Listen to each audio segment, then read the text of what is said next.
Hello बेटा जी, कैसे हैं आप लोग। My name is Manoj Rana. Welcome to ईल एकेडमी। आज जो हम करने वाले हैं वो है tell and seek method. Seek and tell method के अंदर हम जो फाइल यूज करेंगे वो है हमारी फाइल 01।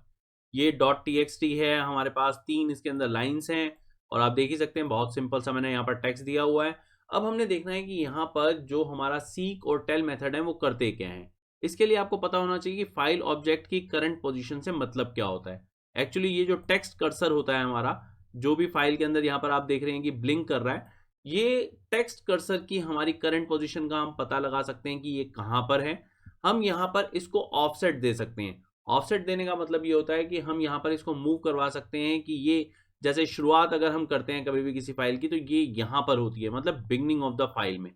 अब यहाँ से हमने इसको अगर मूव करवाना है तो हम कहीं पर भी ले जा सकते हैं इसको एक ऑफसेट देने के बाद। और हमारे पास 3 रेफरेंस पॉइंट्स होते हैं इस पूरे के पूरे मेथड के अंदर। हमारा जो मेथड है मेन सीक मेथड, उसके अंदर रेफरेंस पॉइंट यूज होता है। टेल के अंदर तो कोई आर्ग्यूमेंट आपको देने की जरूरत ही नहीं होती। सीक मेथड में जो रेफरेंस पॉइंट होते हैं वो 3 हम यूज करते हैं, 0 1 2। 0 हमेशा बिगनिंग ऑफ द फाइल के लिए यूज होता है, 2 हमेशा एंड ऑफ द फाइल के लिए यूज होता है, और 1 आपका कर्सर उस वक्त जहां पर भी होगा वो उस करंट पोजीशन के लिए 1 यूज होगा। अब इसको देखते हैं पाइथन में जो मैं बोल रहा हूँ उसका मतलब क्या है।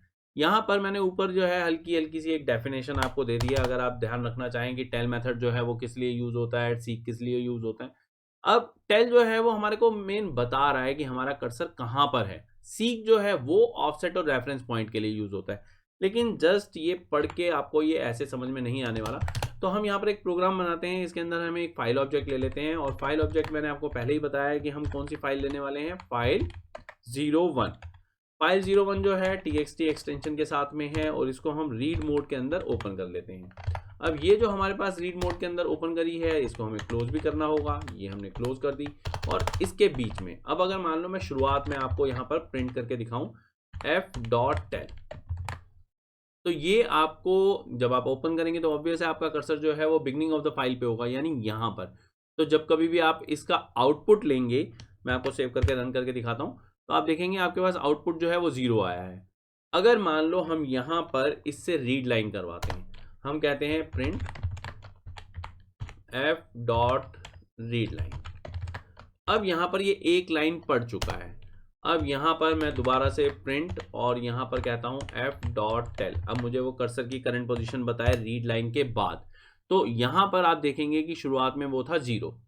0 जो है वो तो बिगनिंग ऑफ द फाइल है, यानी यहाँ पर। उसके बाद उसने एक लाइन को रीड किया। इस लाइन के अंदर कितने कैरेक्टर हैं वो मैं आपको बता देता हूँ। यहाँ पर 1 2 3 4 5 6 7 8 9 10 11 12 13 14 15 16 कैरेक्टर्स हैं। इसके बाद \n 2 कैरेक्टर वो हो गए। तो हमारे पास जो पोजीशन है वो हो जाएगी हमारी यहाँ पर, क्योंकि रीड लाइन जो होता है ये हमेशा हमारे कर्सर को नेक्स्ट लाइन पे यहाँ पर छोड़ता है। अगर मान लो मैं इसके बाद यहाँ पर जो है, ये मैं आपको दिखा देता हूँ, इसके बाद मैं f.read करवाता हूँ।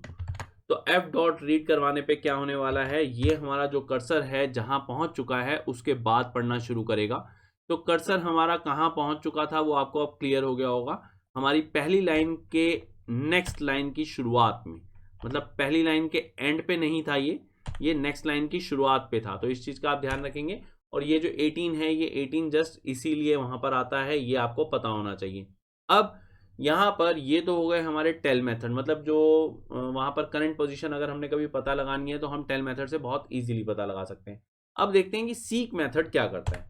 सीक मेथड के अंदर हमारे पास रेफरेंस पॉइंट मैंने आपको बताया 0 1 2 हो सकते हैं, लेकिन ध्यान रखना वो सिर्फ बाइनरी फाइल के अंदर मेन काम करते हैं। अगर हम आर एक्सेस मोड में हैं तो हम ध्यान रखेंगे कि हमारे पास जो रेफरेंस पॉइंट है वो 0 1 2 तो हम ले लेंगे, लेकिन 1 और 2 के अंदर हम ऑफसेट नहीं दे सकते। अगर हम यहाँ पर बाइनरी जो भी हमारा एक्सेस मोड होता है, आर बी डब्ल्यू बी या ए बी, उसमें हो तब जाकर हमारे तीनों के तीनों रेफरेंस पॉइंट्स के अंदर हम ऑफसेट यूज कर सकते हैं। लेकिन अभी मैं आपको बताता हूँ कि ऑफसेट कैसे काम करता है। तो बेसिक जो इसका फंडामेंटल है वो पहले बात करते हैं, फिर बाइनरी की बात करेंगे। अब यहाँ पर जो है वो अगर मान लो मैं सीक मेथड लेता हूँ, और सीक मेथड में मैं कहता हूँ इसको 5, और मैंने यहाँ पर सिंपल इसको 5 दिया है, तो बाय डिफॉल्ट ये यहाँ पर ,0 ले लेगा। यानी रेफरेंस पॉइंट हमेशा बाय डिफॉल्ट वो 0 लेता है अगर मैं इसको नहीं दूंगा कुछ तो। अब सीक के बाद मैं क्या चाहता हूँ, मैं चाहता हूँ कि यहाँ पर ये जो है ये मुझे रीड लाइन करके दे, रीड लाइन, और मैं ऐसा करता हूँ ये प्रिंट करके आपको आउटपुट भी दिखा देता हूँ। अब ये करेगा क्या, ये कर्सर को जो भी हमारी फाइल है, मैं आपको फाइल दिखाता हूँ, ये इसकी शुरुआत में लेकर जाएगा और यहाँ से 1 2 3 4 5 5 बाइट आगे चला जाएगा। अब जब 5 बाइट आगे चला गया तो अब अगर मान लो रीड लाइन हमने किया तो ये हमारे को ये देने वाला है, इज लाइन 01। तो अब मैं आपको यहाँ पर ये सेव करके रन करके दिखाता हूँ और आप देख सकते हैं कि हमारा आउटपुट जो है वो इज लाइन 01 आ गया है। अब अगर मान लो मैं यहाँ पर, मैंने जैसा आपको बताया कि अगर मान लो मैं बाइनरी मोड में नहीं हूँ और मैं यहाँ से आगे मूव करना चाहता हूँ तो मैं नहीं कर सकता। अगर मैं मान लो यहाँ पर सीक में अगली जो लाइन है उसमें भी मैं दिस नहीं रीड करना चाहता और मैं इस तरह से कमांड देके, अब अगर मान लो मैं प्रिंट और यहाँ पर f डॉट रीड लाइन करता हूँ तो ये मुझे एक एरर जनरेट करके दे देगा। क्यों? क्योंकि नॉन जीरो जो हमारे वहाँ पर नंबर्स होते हैं, सिर्फ एक जीरो एक ऐसा नंबर है जो ये ले लेगा, बाकी जो भी नॉन जीरो नंबर होंगे वो ये नहीं लेगा अगर हमने यहाँ पर इसको रेफरेंस पॉइंट 1 दिया हुआ है। अगर मान लो यहाँ पर मैं इसको 0 देता तो इसको कोई प्रॉब्लम नहीं होती, यहाँ पर ये आराम से मेरे को पूरी लाइन जो है वो रीड करके दे देता। लेकिन अब बात यह है कि अगर मान लो मैं ये नहीं पढ़ना चाहता तो मैं यहाँ पर क्या कर सकता हूँ। अगर मैं यहाँ पर मोड को चेंज कर दूँ, मैं यहाँ पर इसमें RB मोड में चला जाता हूँ, तो अब इसको कोई प्रॉब्लम नहीं होगी कुछ भी करने में। अगर मान लो मैं इसको कहता हूँ कि ये 5 जो लेटर्स है वो छोड़ दे करंट पोजीशन से। करंट पोजीशन कौन सी है? करंट पोजीशन है जब उसने फर्स्ट लाइन हमारे को रीड करके दे दी है। तो उसके बाद अगर मान लो मैं इसको 5 लेटर्स छोड़ने को कहता हूं तो वो नेक्स्ट लाइन का दिस भी छोड़ देगा।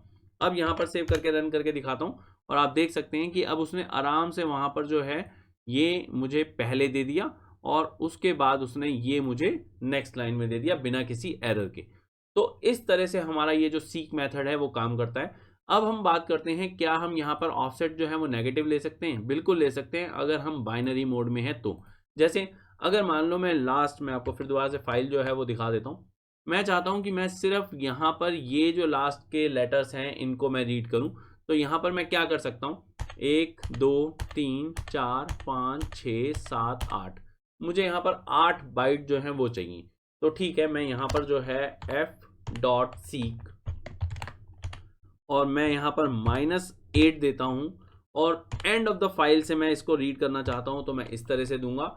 और अब मैं यहाँ पर प्रिंट और f डॉट रीड लाइन चाहूँ तो रीड लाइन, और अगर मैं रीड चाहूँ तो रीड, कोई भी मेथड यूज़ कर सकता हूँ। और आप देख सकते हैं कि मेरे पास वहाँ पर लाइन 03 जो है वो मेरे पास आउटपुट में आ गया है। तो अगर हम यहाँ पर बाइनरी मोड में हैं तो आप ध्यान रखेंगे कि 1 और 2 रेफरेंस पॉइंट्स काम करते हैं। अदरवाइज जो है वो सिर्फ 0 के साथ में हम ऑफसेट जो है वो दे सकते हैं, बाकी 1 और 2 के साथ में हम ऑफसेट नहीं दे सकते, सिर्फ 0 दे सकते हैं। तो इस तरह से हमारे टेल और सीक मेथड जो हैं वो काम करते हैं। होपफुली आपको वीडियो जो है वो पसंद आई हो। इन केस आपको मेरा मेथड पसंद आया है तो please like share and subscribe.